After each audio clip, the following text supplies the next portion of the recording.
Okay, fun talking about art, and in fact it did make me feel better a little, mainly because it reminded me of the safe haven I had with Lottie when things went sour with us. We could always talk about art. Maybe that's its true purpose. But I figured I'd take advantage of the casual discussion to mine some information. I said, "So, these people we're going to see. Since you're being so mysterious, I'm going to presume they're your gangster partners. Or sponsors? Cronies?" "Yes, they are what you might call representatives of the consortium that set up this project." "And they're like the Nazis? Murderers and art lovers in the same package?" He gave me a stern look for a moment, and then grinned. "Wilmot, you persist in being curious. I beg you, please do not be curious this afternoon. All right, I understand that you wish to know something about our friends. Very well. In general only." He poured a glass of wine and drank some of it. "We look at the world today and we see interesting things. We say we are living in a global village, which is true enough, but what is not so often observed is that it is a village of feudal times. Legitimacy, the empire, let us say, has collapsed. Religious fanaticism is widespread, of course. Art is simply loot, with no transcendent purposes or value. On the one hand, in the so-called democracies, we see a political class composed of vapid hypocrites, beauty queens, and thugs, placed in office by propaganda and money. In the other former empire, we observe the expropriation of state property by simple gangsters. The rest of the world is ruled, as it always has been, by tribal chieftains. So we observe vast masses of new wealth being seized by people who are largely amoral brutes on a larger scale, just what happened in the original Dark Ages, or in Germany in the 30s. Essentially, therefore, much of the world is controlled by a kind of condottieri. But unlike the originals, these men like to dwell in the shadows. I am speaking, you understand, not about the figureheads, the leaders we see on the television, but the henchmen, the corrupt company officers, the fixers, Central American and African looters. And this class blends into actual gangsters, the more respectable drug lords and arm dealers, the Asian triads, the yakuzas, and so forth. And because they dwell in the shadows, they desire symbols of their status, so that they can look every day and know they are somebody.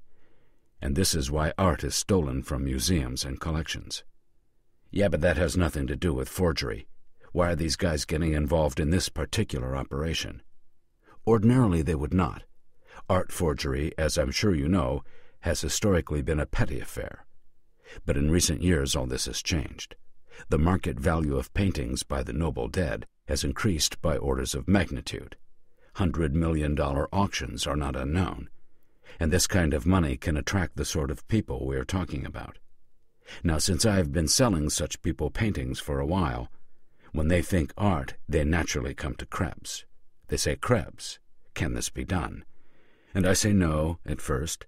The technical foolery we can do, of course, but really forging a major work by an old master, who could possibly do this? Then he smiled broadly and reached over and patted my hand. He said, "And then I found you. You assumed I could do this from looking at magazine covers and ads? Of course not. That is, I was interested in you, but it was not until Mark sent me those paintings, the one of the movie star as Maria of Austria, and the incomplete Los Borrachos, that I understood what you were capable of. When Mark told me you were hallucinating that you were Velázquez under the influence of some drug, it sounded insane, a fantasy, and yet there were the paintings.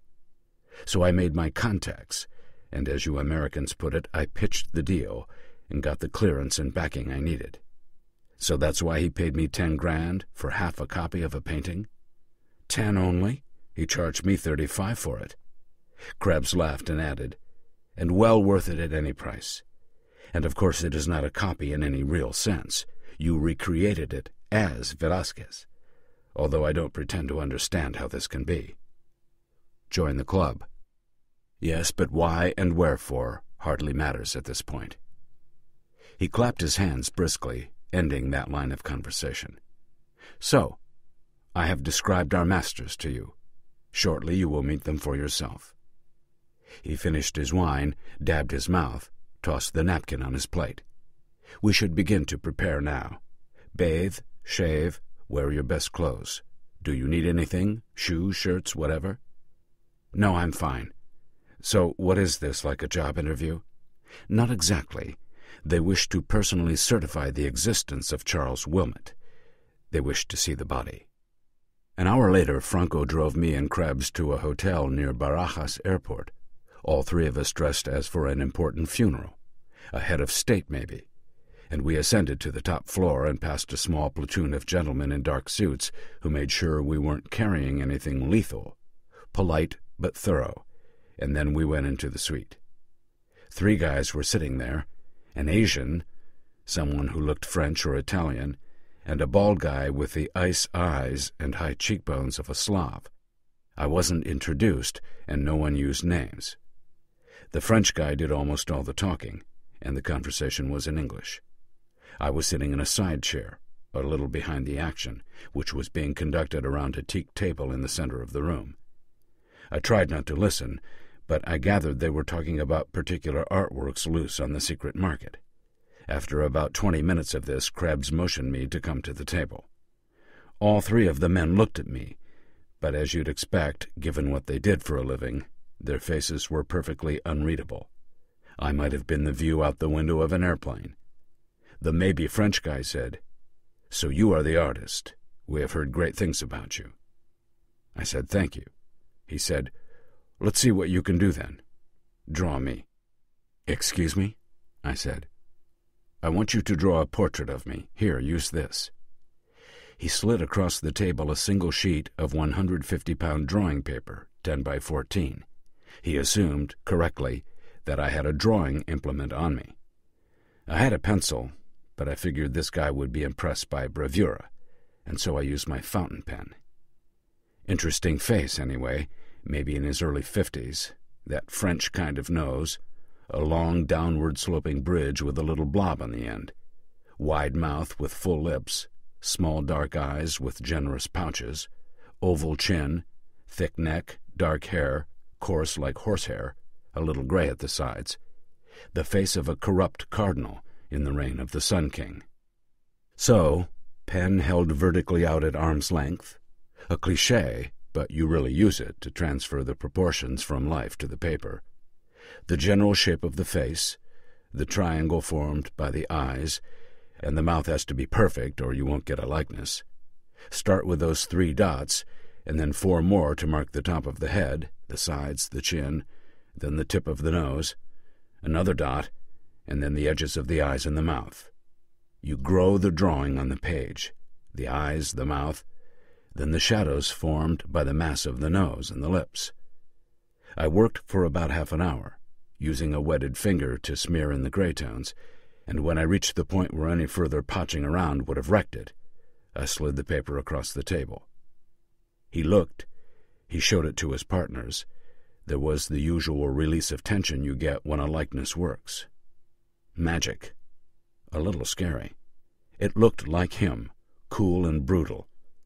I hadn't made it pretty, and I could see he liked it and was irritated by it at the same time.